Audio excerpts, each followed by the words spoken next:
আসসালামু আলাইকুম। আজকে আমি মাত্র হাফ কাপ সুজি দিয়ে ভীষণ মজার পিঠা বানিয়ে দেখাবো। এই পিঠা বানানো খুবই সহজ, যে কেউ খুব সহজে এই পিঠাগুলো বানিয়ে খেতে পারবেন। তাহলে চলুন রেসিপি শুরু করি। প্রথমে চুলায় প্যান বসিয়ে দিয়েছি। প্যানটা ভালোভাবে গরম হলে দিয়ে দিচ্ছি সুজি। এখানে হাফ কাপ সুজি দিয়ে দিলাম। সুজি দিয়ে হালকা আঁচে নেড়েচেড়ে ভেজে নেব।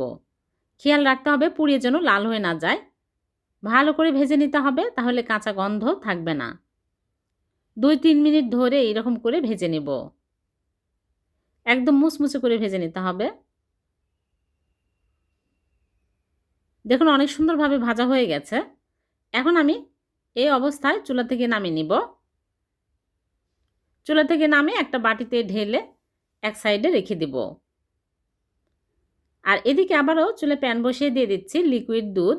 1 কাপ দুধ আগে জাল করে নিয়েছে, 1 কাপ দিয়ে দিলাম। স্বাদ মতো লবণ দিয়ে দিচ্ছে। আর এখানে নিয়েছে চিনি। চিনি পরিমাণ মতো দিতে হবে, যে যেরকম মিষ্টি পছন্দ করেন। চিনি দিয়ে ভালো করে বলক তুলে নেব। ভালোভাবে বলক চলে আসলে ভাজা সুজিগুলো দিয়ে দিচ্ছি।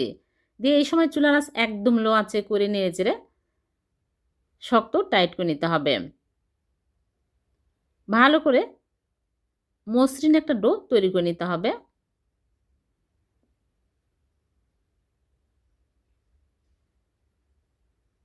দেখুন এইরকম শক্ত হতে হবে। এখন চুলা থেকে নামিয়ে একটা প্লেটে ঢেলে নেব। প্লেটে ঢেলে ঠান্ডা করে নিতে হবে। ভালোভাবে ঠান্ডা হয়ে গেলে আমি মথে নেব। ঠান্ডা হয়ে গেছে, এখন মথে নিচ্ছে। আরও বেশি টেস্টি করার জন্য এর মধ্যে দিয়ে দিচ্ছে গুঁড়া দুধ। এখানে আমি 2 চামচ গুঁড়া দুধ দিয়ে দিচ্ছি, তাহলে আরও বেশি টেস্টি হবে, খেতে ভালো লাগবে। আর এখানে নিয়েছি ময়দা। ময়দার পরিবর্তে আটাও দিতে পারবেন। 2 টেবিল চামচ দিয়ে দিলাম। দিয়ে ভালো করে মথে নিচ্ছে।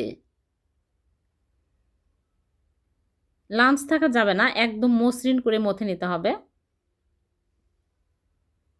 আর এখানে একটা ডিমের কুসুম দিয়ে দিচ্ছে। শুধু কুসুম দিতে হবে, সাদা অংশ বাদ দিতে হবে। কুসুম দিয়ে ভালো করে মথে নেব।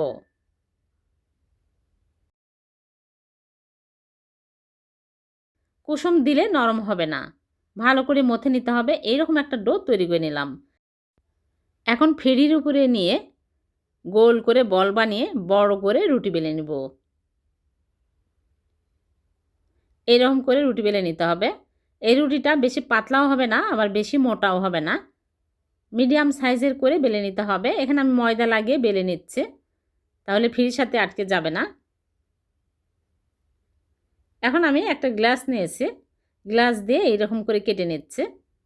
আপনারা চাইলে কুকি কাটার অথবা কোটার ঢাকনা দিয়েও কেটে নিতে পারবেন। যেটা হাতের কাছে থাকবে সেটা দিয়ে কেটে নেবেন। বেশি মোটা করলে কিন্তু ফুলবে না, মিডিয়াম সাইজের করতে হবে। এইরকম করে সবগুলো আমি কেটে নেব। এগুলো আবারও কেটে নেব। সবগুলো কেটে নিয়েছি, দেখুন অনেকগুলো হয়েছে। এরকম পুরুত্ব হবে, বেশি পাতলাও না বেশি মোটাও না। এখন এগুলো আমি ভেজে নেব। এর জন্য আগে থেকে চুলায় প্যানে তেল দিয়ে তেল গরম করে নিয়েছে। একটা একটা করে দিয়ে দিচ্ছি। তেলের মধ্যে দেওয়ার সাথে সাথে দেখবেন অনেক সুন্দরভাবে বলের মতো ফুলে উঠছে, বলের মতো ফুলে যাচ্ছে। হাই হিটে তেল গরম করে তারপরে চুলার আঁচ মিডিয়াম আঁচে করতে হবে। তাহলে দেখবেন তেলের মধ্যে দেওয়ার সাথে সাথে একদম বলের মতো ফুলকো ফুলকো হবে। অনেক সুন্দর কালার আসছে। এখন আমি তুলে নিচ্ছে। এইরকম করে আমি পরের ব্যাচে সবগুলো ভেজে তুলে নিব।